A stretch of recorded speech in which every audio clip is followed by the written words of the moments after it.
Okay,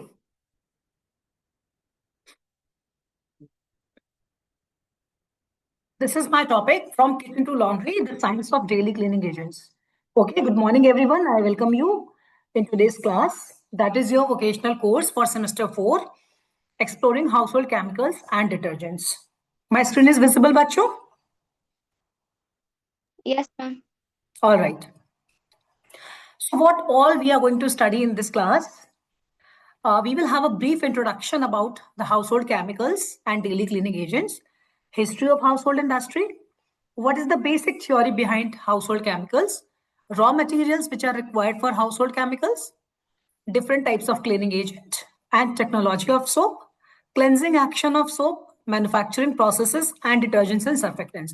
So we will study this particular lecture in 3 parts. So today I'm going to start with the part 1.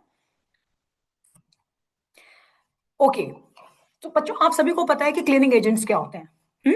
सभी लोग अपने घर में बहुत सारे क्लीनिंग एजेंट्स यूज करते हैं, but these the only difference is that from food chemicals these are non food household chemicals. Okay, and they are use for cleaning, general hygiene and pest control.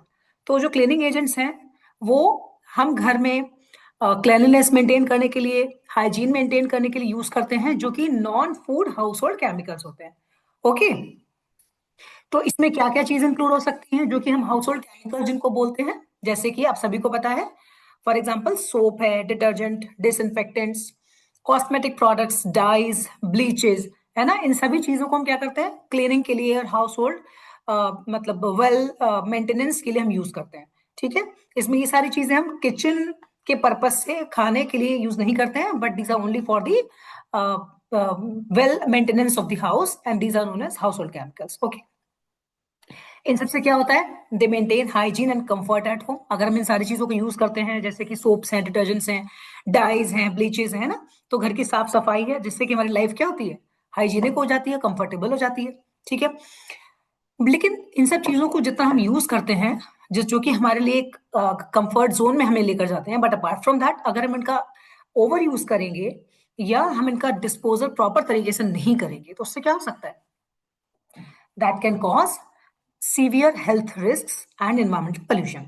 जैसे कि आपने क्या किया, ये जितनी भी हार्श केमिकल्स हैं जो आप बाथरूम क्लीनिंग के लिए यूज करते हैं, साबुन है, डाइज है, ब्लीचेस हैं, अगर आप इनको क्या करेंगे, जरूरत से ज्यादा यूज करेंगे, तो आपकी स्किन के लिए, आपके लिए हार्मफुल तो है ही है।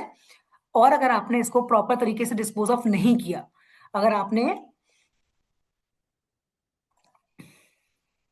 अगर आपने इसको प्रॉपर तरीके से यूज नहीं किया, और अगर आपने बिना किसी प्रॉपर प्रिकॉशन लिए इनको डिस्पोज ऑफ कर दिया, तो उससे क्या होगा, इन्वायरमेंटल पोल्यूशन भी क्रिएट हो जाएगा। ठीक है, इसीलिए बहुत इंपॉर्टेंट क्या है, हमें क्या ध्यान देना है, we have to use safer and eco friendly materials, और किस तरीके से हमें यूज करना है, कैसे हमें डिस्पोज ऑफ करना है, ये सारी चीजें हमारे लिए जानना बहुत बहुत इंपॉर्टेंट है। ओके, अब एक और कैटेगरी आती है हाउस होल्ड में, जिसमें कि हम कहते हैं फूड एडिटिव्स। फूड एडिटिव्स क्या होते हैं, जो हम खाने की चीजों में ऐड करते हैं। ओके, लेकिन एक चीज इंपॉर्टेंट है यहाँ पर, that we must know the difference between food additives and cleaning agents. तो जो फूड एडिटिव्स हैं, they do not fall under this category, ठीक है ना, unless they have a use other than human consumption. तो food, now we have to understand there is clear cut difference between food additives and cleaning agents. Okay, is that clear बच्चों? You have to respond. Yes, ma'am. Okay, तो चलिए, अब बहुत बहुत सारे ऐसे chemicals हैं जो कि हम डेली लाइफ में यूज करते हैं। ठीक है ना, this is very important for you all to know कि कौन कौन से ऐसे केमिकल्स हैं जो कि हम डेली लाइफ में यूज करते हैं, जो हमारी केमिस्ट्री से डायरेक्टली रिलेटेड होते हैं। In fact they are chemicals. ठीक है ना, तो देखिए यहाँ पर एक टेबल है, ये देखिए जहां पे मेरा पॉइंटर मूव कर रहा है, केमिकल्स हैं, किस किस चीजों में वो मिलते हैं और उनके यूजेस क्या है। देखिए, तो सबको पता है द मोस्ट कॉमन केमिकल कि हम जिसके बगैर हमारी लाइफ इम्पॉसिबल लगती है, ऐसा नहीं है कि इम्पॉसिबल है, but it almost it seems impossible, that is sodium chloride. ठीक है ना, sodium chloride is what, NaCl।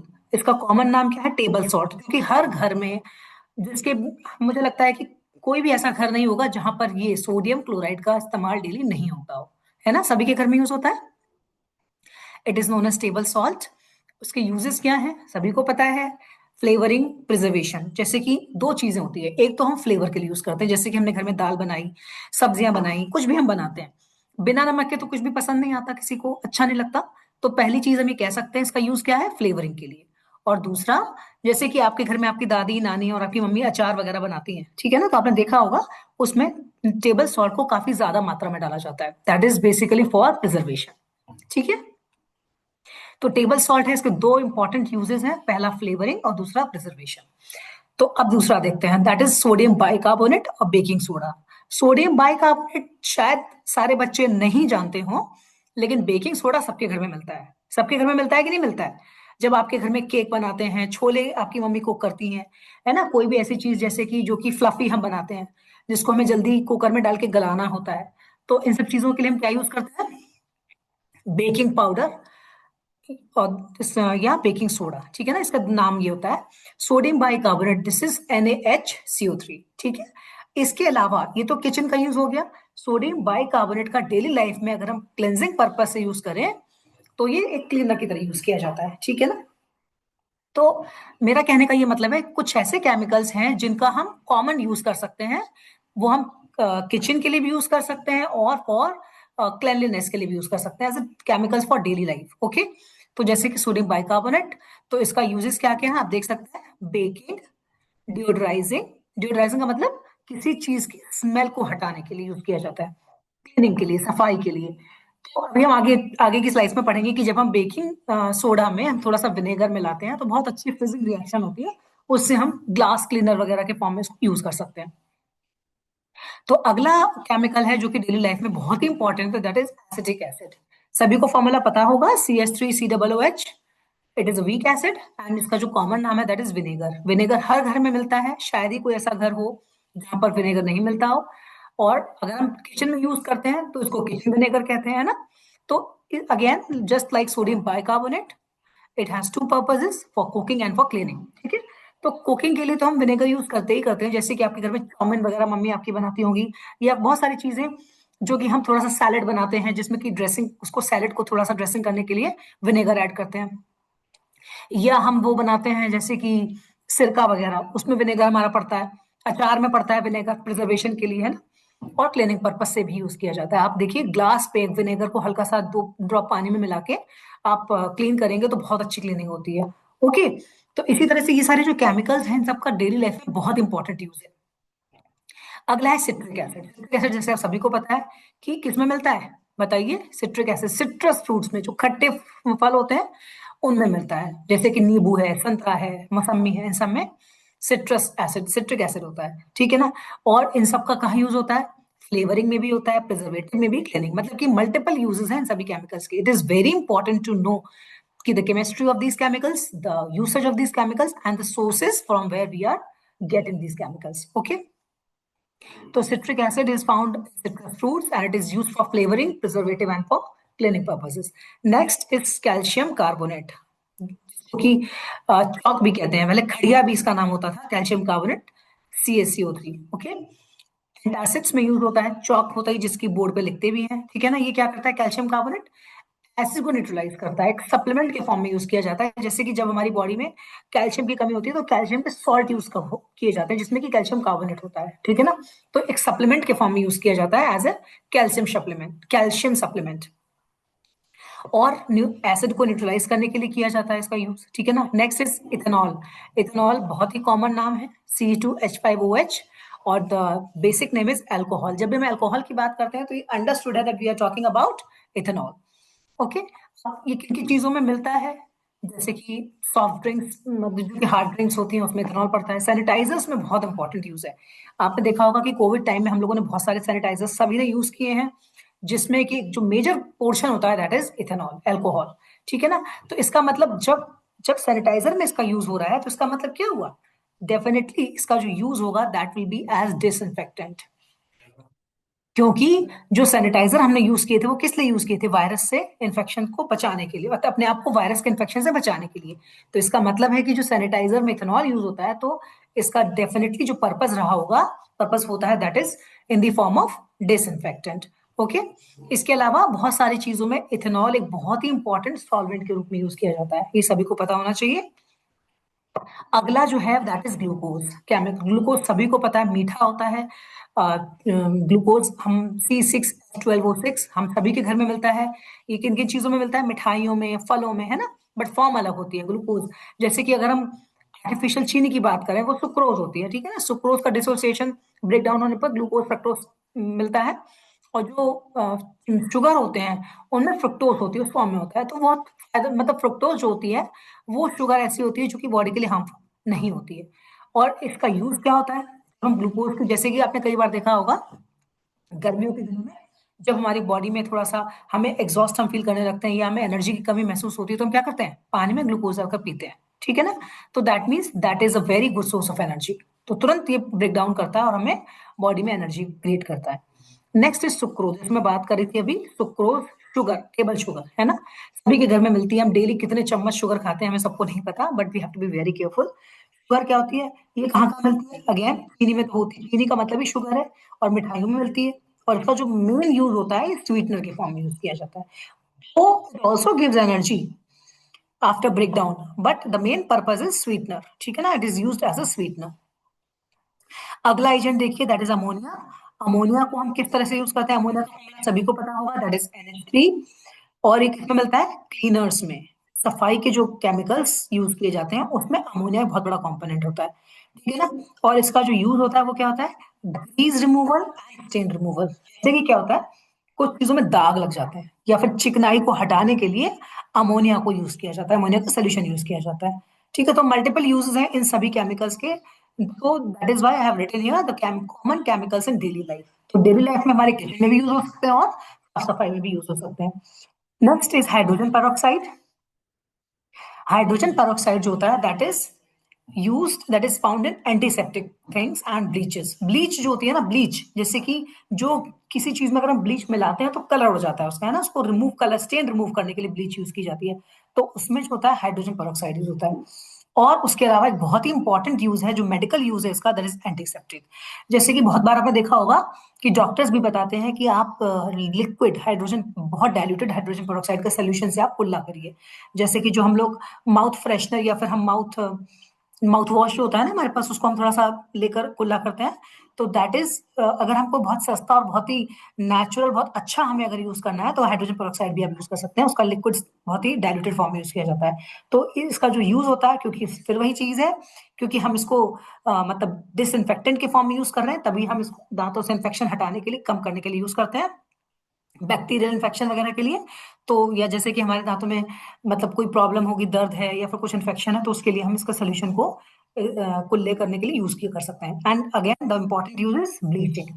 तो जैसे कि कुछ कपड़ों में दाग लग जाता है तो वहां पर जो ब्लीचिंग एजेंट्स हम यूज करते हैं उसका बहुत इंपॉर्टेंट कंपोनेंट होता है हाइड्रोजन पेरोक्साइड, H2O2, सभी को पता होगा इसका formula. Next and the last in this list is sodium hypochloride. Okay, that is household bleach. जो घर में जो ब्लीच हम यूज करते हैं, NaOCl, सोडियम हाइपोक्लोराइड, उसको हम ब्लीच के फॉर्म में यूज करते हैं और इसका वही पर्पस है, क्लीनिंग और डिसइंफेक्शन। ओके, इतना सभी को क्लियर हो गया। तो कौन कौन से बहुत ही इंपॉर्टेंट केमिकल्स हैं जो हम डेली लाइफ में यूज करते हैं? That is sodium chloride, baking soda, that is sodium bicarbonate, acetic acid, citric acid, calcium carbonate, ethanol, glucose, sucrose, ammonia, hydrogen peroxide and sodium hypochloride. बहुत सारे और हैं बट ये बहुत कॉमन है जो मैंने इसमें लिस्ट डाउन किए। तो चलिए अब जानते हैं कि what is about history of household industry. से ये सारी चीजें हमारे मतलब हमें हम इसकी हिस्ट्री के फॉर्म में समझ सकते हैं। तो we can understand the history of household industry by dividing it into 4 parts, ठीक है। This is all a part of your syllabus, okay. तो ये आपके एग्जाम में भी बहुत हेल्प करेगा। तो पहला अगर हम डिवीजन करें, हम इसको 4 पार्ट में डिवाइड कर सकते हैं। The first is pre industrial era, okay. जब इंडस्ट्रियल रिवॉल्यूशन हुआ था उसके जो पहले का एरा है that is known as pre industrial era. उसके बाद जो पीरियड आता है that is the beginning of industrial era, मतलब जब इंडस्ट्रियल रिवॉल्यूशन की शुरुआत हुई थी, that is late 19th century. उस समय क्या डेवलपमेंट्स हुए? फिर तीसरा आता है the era of modern house hold product, ठीक है। मतलब 19th सेंचुरी के खत्म होने के बाद the beginning of 20th century, that is known as the era of modern household products. तब वहां पर मॉडर्न तरीके के जो हमारे हाउस होल्ड प्रोडक्ट्स थे वो बनाए जाने लग गए। And the last is post world war era या फिर लेट 20th सेंचुरी। ओके, तो चलिए पहला जानते हैं कि क्या क्या developments, what is the history of household industry in pre industrial era. तो इस एरा में क्या हुआ था, the chemicals were derived from simple and natural sources, okay, like plants, minerals, animal fats. तो जो भी केमिकल्स इस प्री इंडस्ट्रियल एरा में बनाए जाते थे वो सारे के सारे नेचुरल रिसोर्सेज से ही बनते थे, जैसे कि पौधों से, एनिमल फैट से। तो कौन कौन से हो सकते थे, जैसे कि हर्ब से हमने बनाया, विनेगर बनाया, नेचुरल ऑयल्स एंड फैट्स, ये सारी चीजें प्री इंडस्ट्रियल एरा में आती हैं। उसके बाद जब इंडस्ट्रियल रेवोल्यूशन की शुरुआत late 19th century, this is known as beginning of industrial era, यहाँ पर क्या हुआ था, क्योंकि इंडस्ट्रियल डेवलपमेंट शुरू हो गया था, तो उससे क्या हुआ कि हमारे जो हम लोगों ने क्या किया, सोप्स और डिटर्जेंट्स का प्रोडक्शन करना शुरू कर दिया। Development of industrial processes led to production of soap and detergents, baking soda, bleach, ठीक है ना, इस टाइम में बेकिंग सोडा, ब्लीच, सारी चीजें सब बनने लग गई। उसके बाद जब हम अर्ली 20th सेंचुरी की बात करते हैं, the era of modern household products, industrial development थोड़ा और हुआ, तो उसमें हुआ the first real household chemical industry began to develop. Very important point, जो पहली हाउस होल्ड केमिकल इंडस्ट्री बनी थी इस टाइम में, अर्ली 20th सेंचुरी में वो स्टार्ट हो गई। और इस समय में कौन कौन से प्रोडक्ट्स बनने लग गए, laundry detergents, okay, disinfectants, antiseptics, synthetic cleaners and plastics, they वो मैन्युफैक्चर्ड। बहुत इंपॉर्टेंट है कि जो यहाँ से नई चीजें सारी बनने लग गई, कि जो लॉन्ड्री में डिटर्जेंट्स यूज किए जाते हैं, एंटीसेप्टिक्स, डिसइंफेक्टेंट जो कि हम पोछे में घर में लगाकर यूज करते थे, सिंथेटिक क्लीनर्स सफाई करने के लिए जो केमिकल्स थे सिंथेटिक वो बनाए जाने लग गए, और जो कि पहले प्री इंडस्ट्रियल में नेचुरल यूज किए जाते थे, और प्लास्टिक बनने लग गई। बात बात आती है fourth period, that is post world war era. World war के बाद का जो एरा है that is late 20th century. यहाँ पर क्या हुआ, the expansion of household products such as aerosol products, washing powders, dishwashing liquids and the rise of multinational companies, ठीक है ना, बहुत तेजी से एक्सपेंशन हुआ इन सभी चीजों में। जब हमारे वॉशिंग पाउडर बनने लग गए, washing machine, dish washing liquid जो अलग, पहले तो सारे एक टाइप के हुआ करते थे, फिर जो डिश वॉशिंग जो बर्तन धोने के साबुन थे वो अलग बनने लग गए, लिक्विड वॉश भी आ गया, एरोसॉल प्रोडक्ट्स भी आ गए, और मल्टीनेशनल कंपनीज का तेजी से डेवलपमेंट हुआ। तो ये था history of household chemicals. हम जानते हैं कि what is the basic theory of household chemicals. भाई household chemicals very useful, सभी को पता है, लेकिन आखिर क्या रिएक्शंस हैं, what is the basic theory जिस पर वो काम करते हैं, ठीक है। तो हम ये कह सकते हैं कि the basic theory of household chemicals is basically depending on the principles of chemistry, ठीक है ना, जहां पर बहुत सारे केमिकल कंपाउंड्स हम यूज करते हैं for household cleaning, for sanitising and for deodorising, ठीक है। इसको हम कैसे समझ सकते हैं, the basic theory of household chemicals can be understood with the help of a few important chemical reactions, जो कि सभी बच्चों को पता होती है जिन्होंने बेसिक केमिस्ट्री की पढ़ाई कर रखी है, जिनको बेसिक केमिस्ट्री की जानकारी है। तो पहला एसिड बेस रिएक्शंस, दूसरा रिडॉक्स रिएक्शंस, और तीसरा सॉल्युबिलिटी। तो आप देख सकते हैं कि जो एसिड बेस रिएक्शंस होती हैं, जैसा कि नाम से आपको क्लियर हो रहा है, mixing of acid and base, ठीक है ना। एसिड बेस रिएक्शंस का मतलब क्या हुआ, जब हम एसिड को बेस में मिलाते हैं तो क्या होता है, सभी को पता होगा, एक फिजिंग रिएक्शन होती है, मतलब एक फिज क्रिएट होता है, जिससे क्या होता है, उस फिजिंग से हम क्या कर सकते हैं, घर की जो चिकनाई है या उसको रिमूव कर सकते हैं, चिकने सरफेस को इस्तेमाल सफाई के लिए इस्तेमाल कर सकते हैं, और डिओड्राइज सरफेसेस, और उसकी जो फिजिंग से जो हमारी जो स्मेल है वहां से वो रिमूव हो जाती है। तो ये पहली रिएक्शन है जो कि हाउस होल्ड केमिकल्स के लिए बहुत ही इंपॉर्टेंट है, जिसकी वजह से वो काम करते हैं। पहला है एसिड बेस रिएक्शंस। दूसरा रिडॉक्स रिएक्शंस, सभी को पता है रिडॉक्स का, जैसे कि नाम, रिडॉक्स में ऑक्सीडेशन एंड रिडक्शन साथ साथ, मतलब simultaneous oxidation and reduction reaction. इन रिएक्शन से क्या होता है, these reactions break down stains, disinfect surfaces और remove rust by transferring electrons between molecules within the cleaning agent and stain material. आप इसको इस तरह से समझिए, जब भी रिडॉक्स रिएक्शन की बात होती है तो एक चीज रिड्यूस होती है और दूसरी ऑक्सीडाइज होती है, that is all because of the transfer of electron, ठीक है ना। तो अगर हम स्टेन्ड मटेरियल जिसकी क्या है, सफाई करनी है, जिस पर से हमें चिकनाई को रिमूव करना है या कोई गंदगी को रिमूव करना है, वो हमने कहा स्टेन्ड मटेरियल है, और दूसरा हमारा क्लीनिंग एजेंट है। तो होता क्या है, इन्हीं दोनों के बीच में, क्लीनिंग एजेंट और स्टेन्ड मटेरियल के बीच में इलेक्ट्रॉन्स का ट्रांसफर होता है, जिसकी वजह से क्या होता है, जो स्टेन होता है वो टूट जाता है, वो ब्रेक हो जाता है, और सरफेस का डिसइंफेक्शन हो जाता है। तो दूसरी reaction which is responsible behind the chemistry of household chemicals is redox reactions. Third is solubility, very important. This is based on the principle that like dissolves like, है ना। जैसे मतलब इसका क्या होता है, the substances with similar polarity tend to dissolve readily in each other, मतलब जिन सब्सटेंस की पोलैरिटी एक जैसी होती है वो आपस में जल्दी से घुल जाते हैं। जैसे कि अगर हम बात करें अमोनिया, अमोनिया क्या कर सकती है, वो ग्रीस का मतलब चिकनाई को अपने में घोल सकती है, ठीक है ना। जबकि अल्कोहल है वो अलग डिफरेंट टाइप के स्टेन्स को अपने आप में घोल सकता है। तो ये it is based on the principle of solubility, that is like dissolves like. तो ये तीनों रिएक्शन सभी को पता है और सभी को एक बार रिवीजन करना चाहिए कि what are the basic chemistry chemical reactions behind household chemicals. तो पहला एसिड बेस रिएक्शंस, दूसरा रिडॉक्स रिएक्शंस, और तीसरा सॉल्युबिलिटी। अब बात करते हैं, ये तो आपने जान लिया कि केमिस्ट्री क्या होती है हाउसहोल्ड केमिकल्स के पीछे जिनकी वजह से वो काम करते हैं। तो अब हमें ये भी जानना चाहिए कि what are the raw materials which are required for common household chemicals. अब बहुत सारी चीजें जो हम घर में बना सकते हैं, तो उनके लिए हमें अगर पता हो कि कौन कौन से रॉ मटेरियल्स हैं जिनको कि मिला के हम अच्छे अच्छे क्लीनिंग एजेंट्स बना सकते हैं, तो ये तो बहुत अच्छी बात है।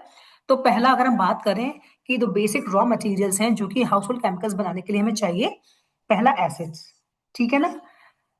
एसिड्स कई तरीके के होते हैं, या तो स्ट्रांग होते हैं या फिर माइल्ड होते हैं, है ना। तो फॉर एग्जांपल अगर हम बात करें बहुत ही माइल्ड एसिड की, तो वो कौन सा हो सकता है, एसिटिक एसिड, अभी मैंने बात की थी विनेगर की। और दूसरा बहुत ही स्ट्रांग एसिड है, दैट इज ऑक्सैलिक एसिड, ठीक है ना। तो हम स्ट्रांग एसिड भी यूज कर सकते हैं और माइल्ड एसिड भी यूज कर सकते हैं, डिपेंडिंग ऑन द नीड, हमें किस तरह की क्लियरिंग करनी है, किस तरह का हमारा यूज है। Okay, next is alkalis. Okay, अब एल्कली भी वही, जैसे कि हमारा एसिड स्ट्रांग और माइल्ड हो सकता है, वैसे एल्कली भी माइल्ड और स्ट्रांग हो सकती है, मॉडरेट भी हो सकती है। फॉर एग्जांपल माइल्ड अगर हम एल्कली की बात करें, दैट इज सोडियम बाइकार्बोनेट, ठीक है ना, baking soda NaHCO3।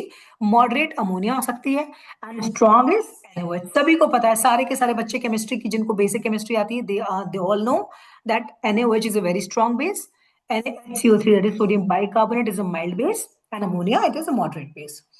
So depending on the usage, we can use the type of alkali, whether mild, moderate, or strong. Next is bleach, ठीक है ना।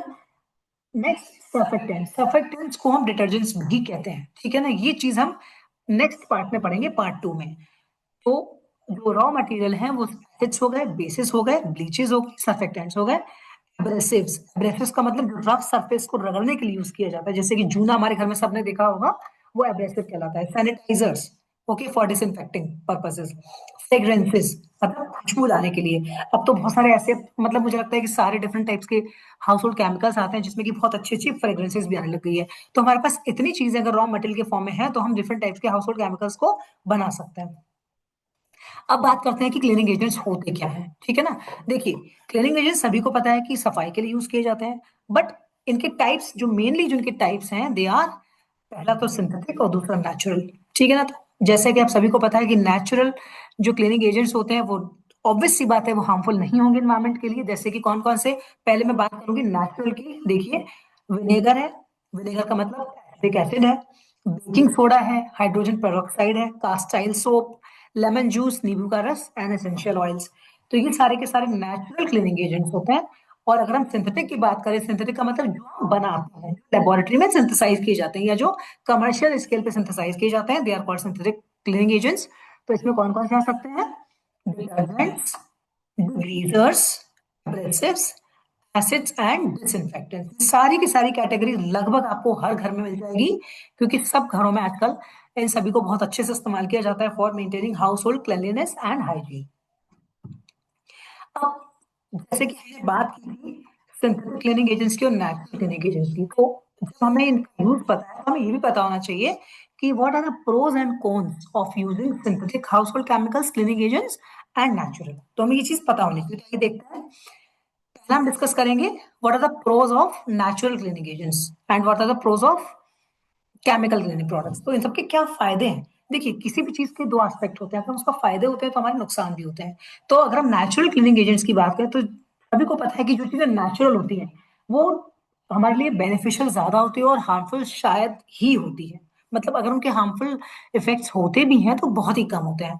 तो अगर हम देखें कि what are the pros of natural cleaning agents, तो पहला क्या होता है, दे आर इन्वायरमेंटली फ्रेंडली और बायोडिग्रेडेबल। मतलब ये जो होते हैं कि अगर जैसे कि हमने यूज किया उनको और हमारे जो रिलीज होगा एनवायरमेंट में, तो ये एनवायरमेंट को नुकसान नहीं पहुंचाते हैं, क्योंकि ये क्या होते हैं, बायोडिग्रेडेबल इन नेचर, ये डिग्रेड कर जाते हैं एनवायरमेंट में, और एंश्योर्स एटमॉस्फेयर सेफ्टी, बहुत ही सेफ होते हैं यूज के लिए, जैसा कि नाम से पता है कि नेचुरल है।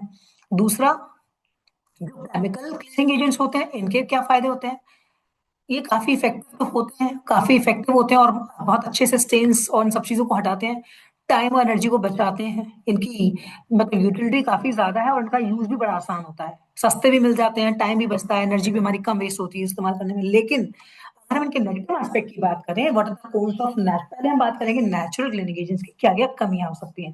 पहला, ये उतने ज्यादा इफेक्टिव नहीं हो सकते हैं, लेकिन जितने की हार्श केमिकल्स होते हैं, जो कि सिंथेटिक केमिकल्स होते हैं, तो ऑब्वियस सी बात है अगर इनकी इनका उतना स्ट्रांग नहीं होंगे तो थोड़ा सा एप्लीकेशन में उतना स्ट्रांगली क्लीनिंग या हमारा पर्टिकुलर यूसेज का पर्पस नहीं फुलफिल करेंगे। और दूसरी चीज क्या है, they are not suitable for all cleaning task, हर टास्क के लिए हम इनको नहीं यूज कर सकते हैं। लेकिन जो केमिकल्स होते हैं इनका सबसे बड़ा प्लस पॉइंट क्या है, ये हमारे एनवायरमेंट के लिए और हमारे हेल्थ के लिए काफी सेफ होते हैं। और अगर हम बात करें problems of chemical cleaning products जो कि सिंथेटिक होते हैं, हेल्थ हैजार्ड्स जो कि बहुत बहुत इंपॉर्टेंट है, ये क्या करते हैं, ये हमारे हेल्थ के लिए बहुत इंजूरियस होते हैं और इन्वायरमेंटल इम्पैक्ट तो होते ही होते हैं। ये इतने हार्श केमिकल्स में यूज किए जाते हैं जो कि हमारे इन्वायरमेंट के लिए पोस्ट यूसेज बहुत ज्यादा पॉल्यूशन क्रिएट करते हैं। तो अब थोड़ा सा हम डिस्कस कर सकते हैं, 3 स्लाइड्स और हैं जहाँ पे डिस्कस कर सकते हैं कि क्योंकि हमने ये देखा कि नेचुरल वर्सेस अगर हम सिंथेटिक क्लीनिंग एजेंट्स की बात करें, तो ऑब्वियस सी बात है कि जो नेचुरल क्लीनिंग एजेंट्स होते हैं वो एक तो हार्श नहीं होते हैं, दूसरा हमारे लिए, हमारी हेल्थ के लिए और हमारे इन्वायरमेंट के लिए हार्मफुल नहीं होते हैं, और जो कि और सस्टेनेबल होते हैं। और नेचुरल के अलावा अगर हम सिंथेटिक की बात करें तो वो तो मिलते ही हैं मार्केट में, लेकिन बहुत सारी चीजों को हम रिप्लेस कर सकते हैं नेचुरल क्लीनिंग एजेंट से। तो अगर हमें सिंपल सी ट्रिक्स पता है कि किस तरह से हम नेचुरल क्लीनिंग एजेंट्स अपने घर में बना सकते हैं, तो it's always better to use natural cleaning agents. तो पहला हम बात करते हैं व्हाइट विनेगर की, ठीक है ना। इसको हम कैसे बना सकते हैं, this is produced by the fermentation of alcohol. Alcohol की अगर हम बात करें तो obviously we are talking about ethanol, ठीक है ना। यहाँ पर हम कमर्शियल सिंथेसिस की बात कर रहे हैं, this is produced by the fermentation of ethanol by acetobacter bacteria. It is very important to remember, the bacteria which helps in the production of white vinegar from ethanol is acetobacter bacteria. Reaction हो सकती है, देखिए यहाँ पर ethanol C2H5OH plus O2 oxidation हो रहा है इसका, and you all know that oxidation of alcohol gives acid। आप देख सकते हैं ethanol is now being converted into acetic acid, ठीक है ना। तो ये तो हमारा मेथड हो गया सिंथेसिस का, ठीक है ना। अब कमर्शियल मेथड में क्या होता है, oxidation of alcohol from grains from sugar cane और फ्रूट्स। कमर्शियली अगर हम बड़े स्केल पे बनाते हैं तो हमारे जो ग्रेन्स होते हैं, शुगर केन है या फ्रूट्स का जो हम ऑक्सीडेशन करते हैं, उससे हमारा व्हाइट विनेगर प्रोड्यूस हो जाता है, ठीक है ना। इट इज डाइल्यूटेड, जो एसिडिक एसिड हमारा क्रिएट होता है उसको अगर हम डाइल्यूट करते हैं 4 to 7% acidic acid which is known as white vinegar.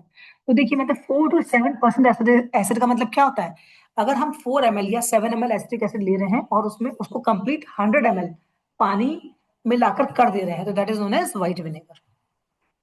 मतलब 7% का मतलब 7 ml एसिटिक एसिड है 93 ml वाटर, तो this is known as 7% acetic acid and it is known as white vinegar. Approximately 4 to 7% हम ले सकते हैं।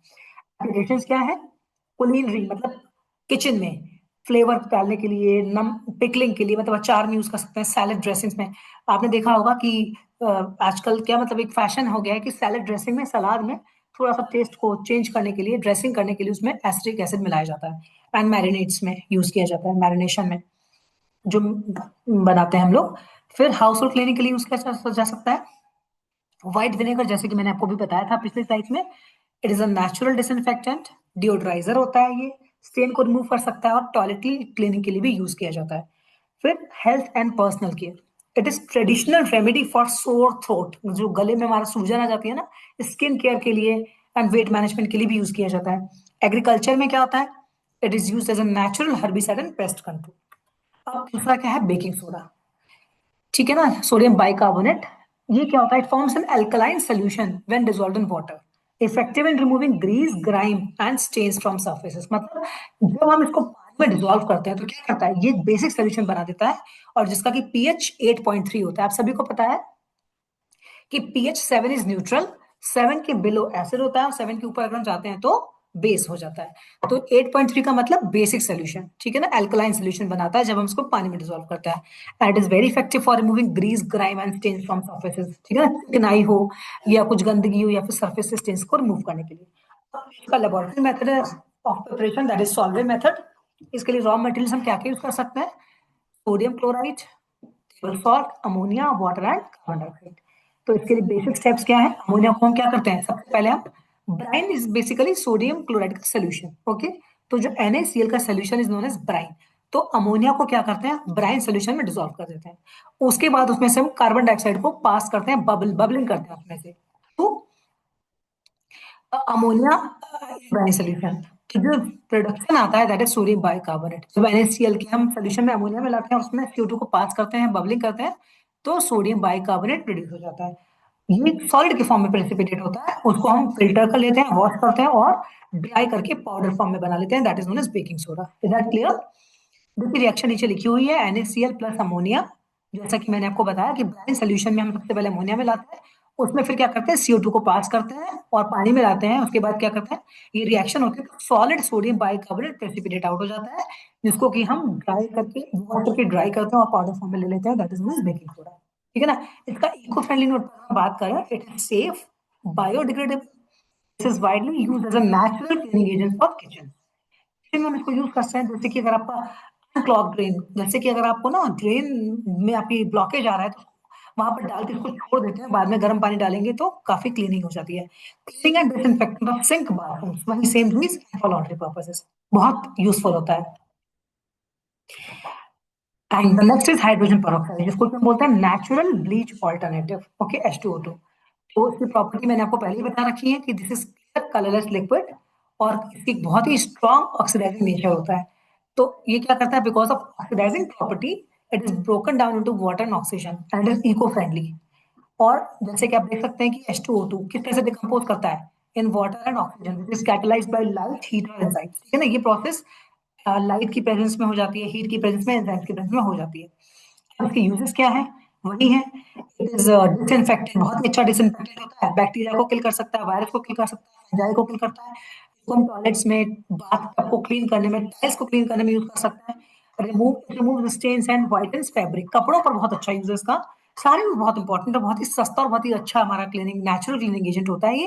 कपड़ों को सफेदी लेकर आता है, ब्लीच में इसका इस्तेमाल होता है, खुशबू लेकर आता है, फ्रेश करता है एरिया नेचुरली, ठीक है ना। इको फ्रेंडली नोट इसका वही है कि काफी, this is not toxic, it is no harmful residues, it is sustainable alternative to harsh chemicals. Last is castile soap. Castile देखिए सोप है, but castile soap is natural cleaning agent, ये फर्क है। अगर हम नॉर्मल सोप की बात करें जो हम नहाते हैं जिससे, bath soap and detergent, they are synthetic, but castile soap is natural cleaning agent. It is traditional vegetable based soap, ठीक है ना। ये जो होता है कास्टाइल सोप को हम कैसे बनाते हैं?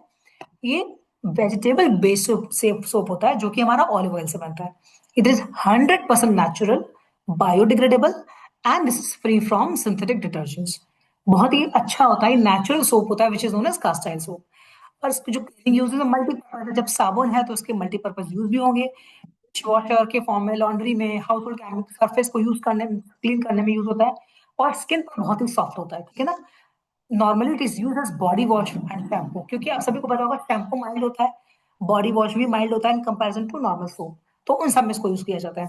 It is safe for pets and children, obviously जब नेचुरल है तो सबके लिए सेफ ही होगा। इको फ्रेंडली नोट की अगर हम बात करें, ये प्लांट बेस्ड होता है, नॉन टॉक्सिक है एंड सस्टेनेबल है, reduces dependence on chemical laden cleaner, मतलब जो हमारे केमिकल्स पे डिपेंडेंस हमारी कम करता है।